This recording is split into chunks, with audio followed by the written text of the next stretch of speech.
What if I told you that after 70, the rules of medical checkups completely change? All your life you've heard that more tests mean more health, that prevention is everything.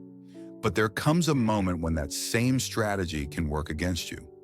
Really, not because you should stop taking care of yourself, but because your body now plays by different rules. Rules that most people don't know. And if you don't adjust, you may end up trapped in a medical routine you never needed. Before we go on, hit that subscribe button, because here we talk clearly, without fear-mongering or miracle cures, just practical guidance to take better care of yourself. Why turning 70 changes the rules of the game. At this age, wisdom grows? Yes, but so does the body's sensitivity to certain medical procedures. What was harmless at 40 can become a real issue at 75. Think of your body like a garden cared for through decades. It doesn't need the soil dug up every day. It doesn't need every product on the shelf.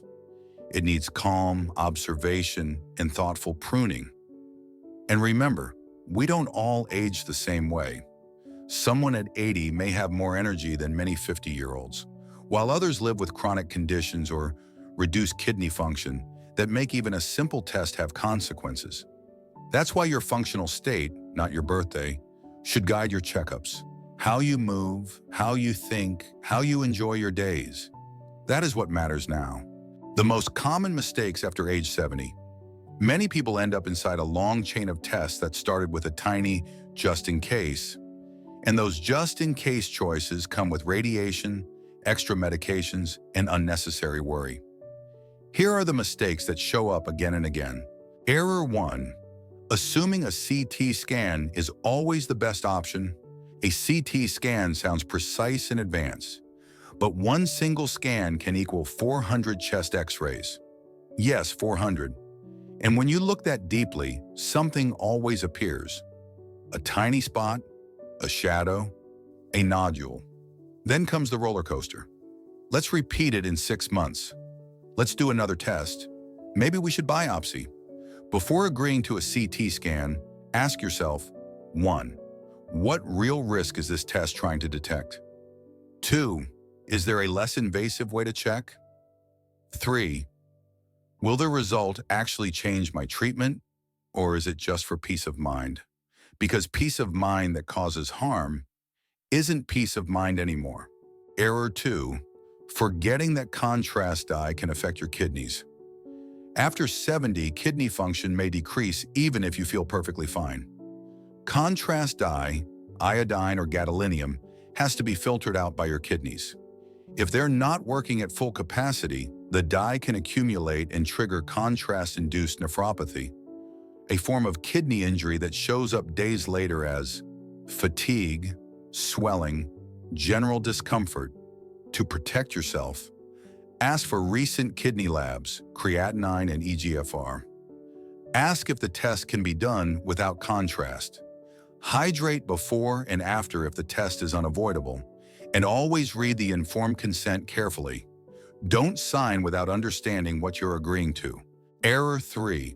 Having an endoscopy or colonoscopy without symptoms.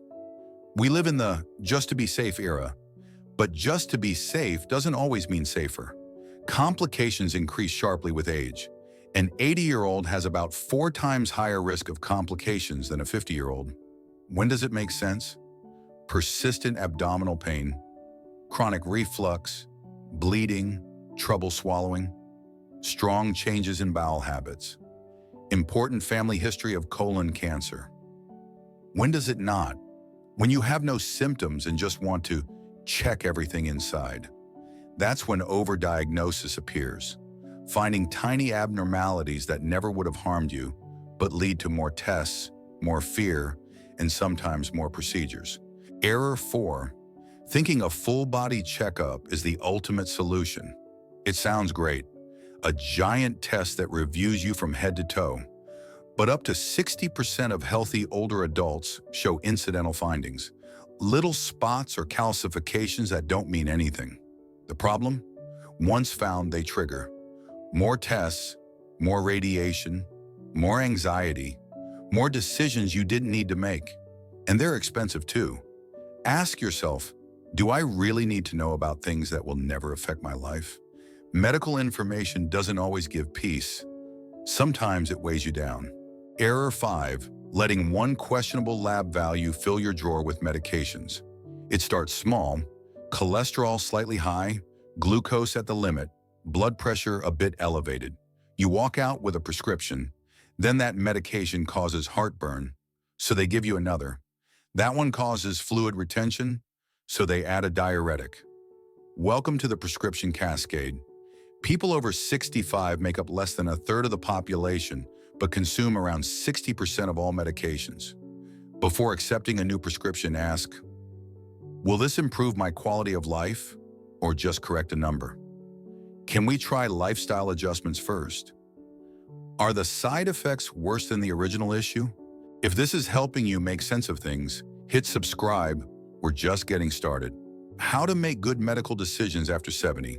We often say yes to tests out of habit, but prevention after 70 doesn't mean more tests. Sometimes prevention means avoiding what you don't need. Before agreeing to any exam, ask, 1. Do I have real symptoms that justify it? 2. Will the result change my treatment? 3. Is there a safer or simpler option? 4. What physical or emotional consequences could this test have? 5. Is the time, cost, and exposure worth it? And here are 3 phrases that help in the doctor's office. What would happen if we wait and observe first? Is there a less aggressive alternative to explore this? I'd prefer to start with something simpler. Does that seem reasonable? If a professional reacts badly to respectful questions, maybe they're not the right one for this stage of your life. Your well-being matters more than any number. Tests can't measure what truly defines your health. How you sleep, your morning energy, whether you enjoy meals, whether you walk without pain, whether you live your routines with autonomy. Lab values are like weather forecasts. They're useful, but they don't always match what you feel. Keep a small notebook with your symptoms, routines, and changes. It gives you clarity and control when making decisions. How to care for your health after 70 without becoming obsessed with checkups. Taking care of yourself isn't living on high alert, it's finding balance. Focus on changes that persist. Sleep, appetite, digestion, energy. Your daily life often reveals more than a full-body scan. Checkups that do matter after 70, blood pressure and pulse, vision and hearing, balance assessments to prevent falls, follow-up of chronic conditions, recommended vaccines, and for true health, eat well without obsessing, sleep as best you can, move daily, even a little, stay connected with others. Keep something in your life that genuinely brings you joy. Remember, a body that moves thrives. A body that is pushed too hard breaks. In the end, it's not about hunting for everything that could go wrong. It's about living the best way you can with what you have today. Your health isn't defined by numbers. It's reflected in your energy, your autonomy, and your ability to enjoy your life. If this video helped you understand your health better, don't forget to subscribe and share it with someone who might need it. Take care and see you in the next video.